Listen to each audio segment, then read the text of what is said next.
Hello guys, welcome back to the channel. This is your mentor Jishnu Gupta. और जैसा कि तुम्हें पता है, आईएमसीटी धीरे धीरे पास आ रहा है, तो मैं लेके आया हूँ आज के वीडियो में तुम्हारे लिए एक स्ट्रैटेजी कि कैसे तुम अगले 3 से 4 या 5 महीने में अपना आईएमसीटी बढ़िया से क्रैक कर सकते हो और एक अच्छी रैंक लेके आ सकते हो आईएमसीटी 2026 में। तो आओ बिना देरी किए वीडियो स्टार्ट करते हैं।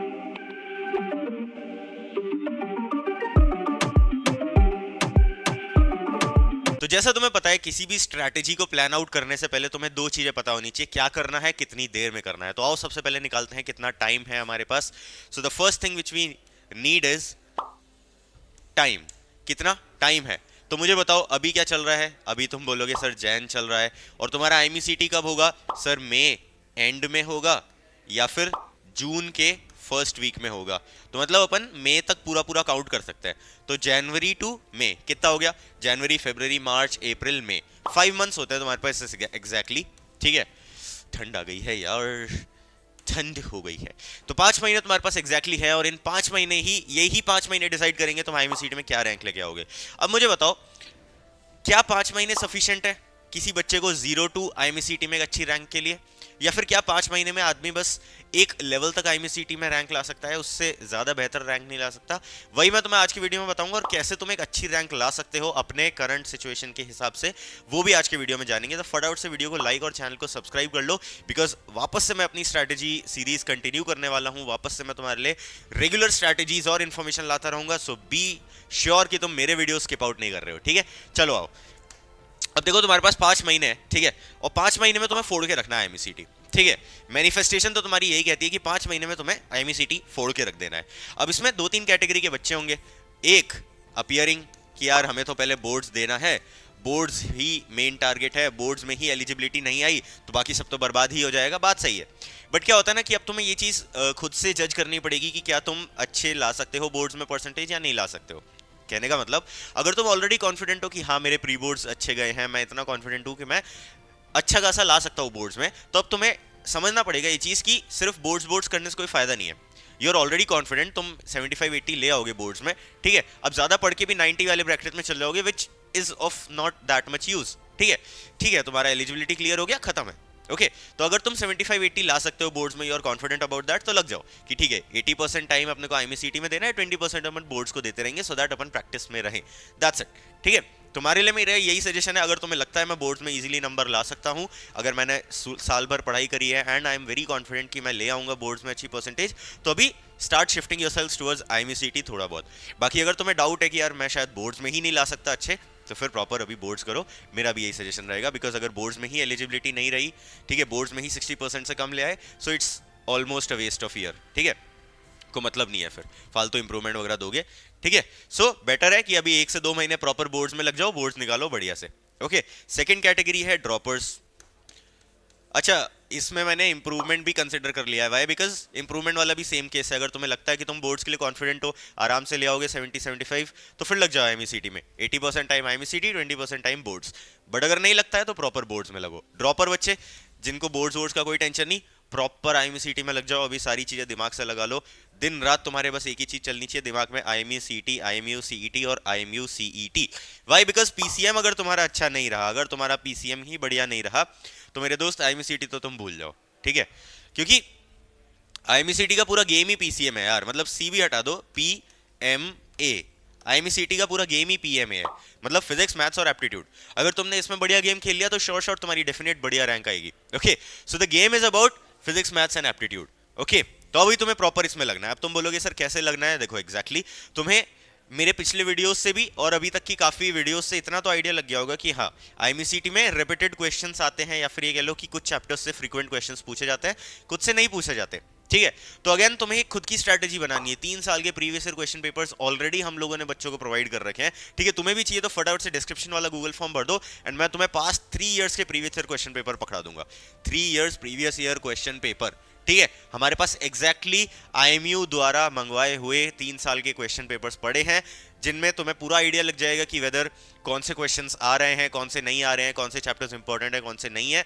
और ये 3 साल के अगर तुम पेपर लगा लेते हो तो तुम्हारी कैसे रैंक नहीं आएगी, मुझे बताओ। ठीक है, और हाँ, अगर ये चाहिए तो फटाफट से डिस्क्रिप्शन वाला गूगल फॉर्म भर दो या कॉमेंट्स में बता दो, I will provide to you in the next video. ठीक है, अब वापस से आते हैं। जब तुम ये 3 साल के previous year question papers analyse करोगे तो तुम्हें इतना आइडिया लग जाएगा कि हाँ IME में ये सारे क्वेश्चंस ज्यादा आते हैं या फिर इन चैप्टर्स से ज्यादा आते हैं। अगर तुम्हारे वो चैप्टर्स वीक हैं तो फटाफट से जाके पहले वो चैप्टर्स फिनिश आउट करो, जैसे इलेक्ट्रोस्टैट्स हो गया, मैग्नेटिक फील्ड हो गया, मैथ्स में क्वाड्रेटिक इक्वेशन, कॉम्प्लेक्स नंबर हो गया। तो तुम जाके सबसे पहले वो चैप्टर्स फिगर आउट करोगे जिनमें फ्रीक्वेंट क्वेश्चंस आ रहे हैं, एंड वो चैप्टर अगर तुम्हें नहीं आता तो बाकी then you will move on to secondary chapters जिनसे उतने क्वेश्चन नहीं आ रहे हैं बट इंपॉर्टेंट है। ठीक है, तो इस तरीके से तुम लेवल्स में अपनी पढ़ाई करोगे rather than starting the syllabus from scratch कि तुम सेट्स रिलेशन से पढ़ रहे हो या फिर तुम अपना फिजिक्स का पहला चैप्टर यूनिट्स एंड डायमेंशन उठा के बैठे हो। उस सब का कोई फायदा नहीं है, बिकॉज अपने पास 5 ही महीने हैं एंड इसमें अपने को बहुत सारी चीजें करनी है। इसमें तुम्हारे कंपनी स्पेसिफिक एग्जाम्स आ जाएंगे, इसमें तुम्हारे कंपनी स्पेसिफिक रिटर्न आ जाएंगे, इंटरव्यू आ जाएगा, ठीक है, तुम्हारा मेडिकल आ जाएगा, फिर ट्रैवलिंग टाइम एंड ऑल, 50 चीजों में तुम्हारा टाइम वेस्ट होने वाला है। ओके, तो you have to be that mature कि तुम्हें ये अपने टाइम की रेस्पेक्ट करना आए कि हाँ मेरे पास उतना टाइम नहीं है, बट अगेन इतना है कि मैं IME में बढ़िया रैंक ला सकता हूँ। ठीक है, वो कैसे करना है मैंने बताया। 3 साल के पेपर एनालाइज करो, जो इंपॉर्टेंट चैप्टर्स हैं और तुम्हें नहीं आते उनको पहले फिनिश करो, फिर सेकेंडरी। ठीक है। हे गाइस, आप लोग वीडियो तो देख रहे हो पर क्या आपने फॉर्म भरा? नहीं, राइट? ऑल्सो स्किप नहीं होगा, it's not an art. After all आपकी हेल्प के लिए ही है, चाहे merchant navy related basic doubts हो या प्रिपरेशन में हेल्प चाहिए हो। Our mentors are always there for you. So fill the form in the description and like this video before you go. इसके अलावा एक छोटी सी चीज और बताता हूँ, अब तुम्हें अपना फोकस थ्योरी से शिफ्ट करके क्वेश्चंस पे लेके आना है। क्या मतलब सर? अब तुम्हें क्वेश्चंस के थ्रू थ्योरी पढ़नी है। मतलब अब वो टाइम नहीं है कि तुम बैठ के वीडियो लेक्चर देख रहे हो कि हाँ मैं पूरा चैप्टर दोबारा से पढूं या फिर नोट्स बनाने बैठ जाऊं। ठीक है, अब वो टाइम रहा नहीं है। अब टाइम है तुम्हारा एक्शन लेने का, मतलब तुम क्वेश्चन सॉल्विंग में जाओ। ठीक है, अपने मॉड्यूल्स उठाओ, अपने प्रीवियस ईयर क्वेश्चन पेपर उठाओ, मॉक टेस्ट उठाओ, जो भी तुम जैसे भी प्रिपेयर कर रहे हो वहां से तुम क्वेश्चंस उठाओ, क्वेश्चन सॉल्व करने लगो। क्वेश्चन हो जाता है वेल एंड गुड, नहीं होता तब जाके थ्योरी पढ़ो। ठीक है, अब वो टाइम नहीं है कि तुम पहले बैठ के आराम आराम से थ्योरी पढ़ो, लेक्चर देखो, पूरे वन शॉट्स देखो, वो सब टाइम नहीं रहा है अब। ठीक है, अब तुम्हारा टाइम रह गया है पूरा क्वेश्चन सॉल्विंग का। दिन भर बस तुम क्वेश्चन सॉल्विंग करने चाहिए। ठीक है, what I expect from my ideal student is, अभी उसकी सिचुएशन कुछ भी हो, थोड़ा तो आता होगा, जीरो तो नहीं होंगे, कुछ तो आता होगा। चलो जीरो भी हो तो एटलीस्ट क्वेश्चन पढ़ना तो आता है। क्वेश्चन पढ़ो, आइडेंटिफाई तो करो क्वेश्चन में मांगा क्या है, what all things are being demanded in the question, formula कौन सा लगेगा, कुछ तो आएगा तुम्हें। जितना आता है उतना सही है, क्वेश्चन सॉल्व करो। फिर जितना नहीं आता, मानो तुमसे आंसर गलत आया, तुमने कैलकुलेशन मिस्टेक्स चेक करी, नहीं थी, फिर तुम जाके थ्योरी पढ़ो। कि मान लो तुमने इलेक्ट्रोस्टैट्स के 50 क्वेश्चन लगाए, 50 में तुम्हारे 35 सही हो गए, 15 गलत हुए। अब वो 15 में क्या गलत हुआ है वो चेक करो, नहीं समझ में आ रहा तो जाके थ्योरी पढ़ो। This should be your strategy rather than studying theory first then coming to questions. नहीं, तुम्हें डायरेक्टली क्वेश्चंस पे आना है, क्वेश्चन सॉल्व करो, फिर जो चीज नहीं आ रही है क्वेश्चन सॉल्विंग के दौरान वो जाके तुम थ्योरी से पढ़ो। ठीक है, तो rather than studying full chapter from now, we'll firstly solve questions. Questions नहीं हो रहे तो जिस टाइप के क्वेश्चन नहीं हो रहे बस उतना पार्ट ऑफ थ्योरी हम जाके दोबारा पढ़ लेंगे, उतना आ गया, वो वाले क्वेश्चन भी सॉल्व हो गए, खत्म हो गया अपना काम। ठीक है, तो we'll now move from theory to questions की जगह फ्रॉम क्वेश्चंस टू थ्योरी। ठीक है, ये एक बढ़िया प्रो टिप मैं तुम्हें दे रहा हूं। इससे क्या है, 2-3 चीजें होगी, तुम्हारी क्वेश्चन सॉल्विंग स्किल्स सही हो जाएंगी, क्वेश्चन सॉल्विंग स्किल्स। ठीक है, इसके अलावा तुम्हारा टाइम मैनेजमेंट बढ़िया हो जाएगा और तुम्हें एक आइडिया लग जाएगा कि मुझे कितना आता है और कितना नहीं आता है। जो नहीं आता वो मैं पढ़ लेता हूँ, जो मुझे आता है मैं फालतू पढ़ के टाइम वेस्ट क्यों करूँ। ठीक है, अब मेरा वो टाइम तो है नहीं कि मैं बैठ के F=k(q1q2/r²) पढ़ूँ, वेस्ट है, सबको आता है। तो अब सीधा क्वेश्चन सॉल्व करो, क्वेश्चन हो रहा है वेल एंड गुड, नहीं हो रहा तो जाके थ्योरी पढ़ो, सिंपल। ठीक है, और लग जाओ मॉक टेस्ट में। अब अगेन फिर से अपन वही वाली बात पे आ जाते हैं कि अभी अपियरिंग हो या ड्रॉपर हो। ठीक है, अपियरिंग हो and not confident with boards, proper boards. ठीक है, भूल जाओ अभी के लिए IME। तुम्हारा बस एक टारगेट होना चाहिए कि अगले 1.5 से 2 महीने में मैं बोर्ड्स इतना बढ़िया कर लूँ कि मेरे 70 से कम तो आए ही नहीं PCM एंड ओवरऑल एग्रीगेट में, और वो हाईली पॉसिबल है। ठीक है, भले ही तुम अभी तक जीरो स्टूडेंट हो, तुम्हें कुछ भी नहीं आता PCM का, 12th 11th का जो भी है, बट तुम स्टिल 1 से 1.5 महीने के अंदर अगर सुबह शाम दिन रात लगते हो तो तुम आराम से कर लोगे। 70% लाना इज नॉट दैट टफ। ठीक है, बस बच्चे स्ट्रैटेजी में गलती कर देते हैं, बच्चों को पता नहीं होता क्या करना है, वो बार बार स्क्रैच से पढ़ने के चक्कर में पूरा गेम खत्म कर देते हैं। अभी तुम्हारा एक मस्ट टिप बताता हूँ बोर्ड्स वालों के लिए।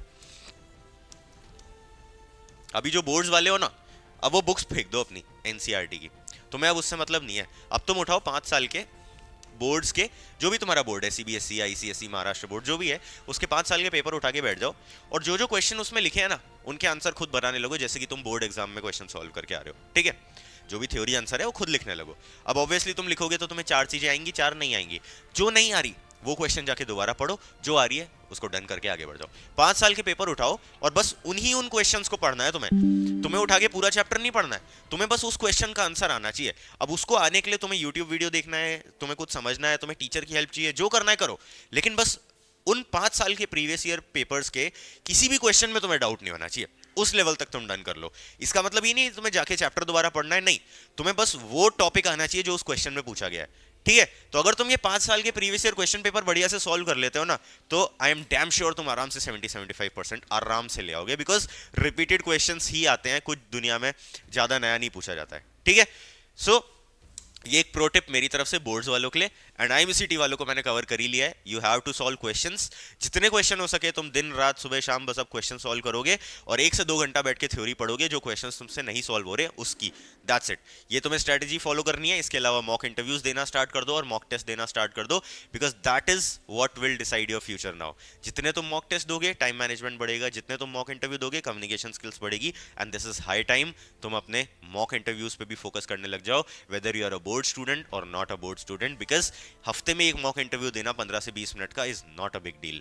ठीक है, तो इन सारी चीजों में अब लग जाओ, हाई टाइम है। अगले 3 से 4 महीने तुम्हें दबा के मेहनत करनी पड़ेगी, तभी मेरे दोस्त सिलेक्शन होगा, अदरवाइज रह जाओगे। ठीक है, कोई भी डाउट्स है तो कमेंट्स में बता दो, या फिर फटाफट से डिस्क्रिप्शन वाला गूगल फॉर्म भर दो। That will be it for the video. All the very best. This is your mentor Jishnu Gupta signing off.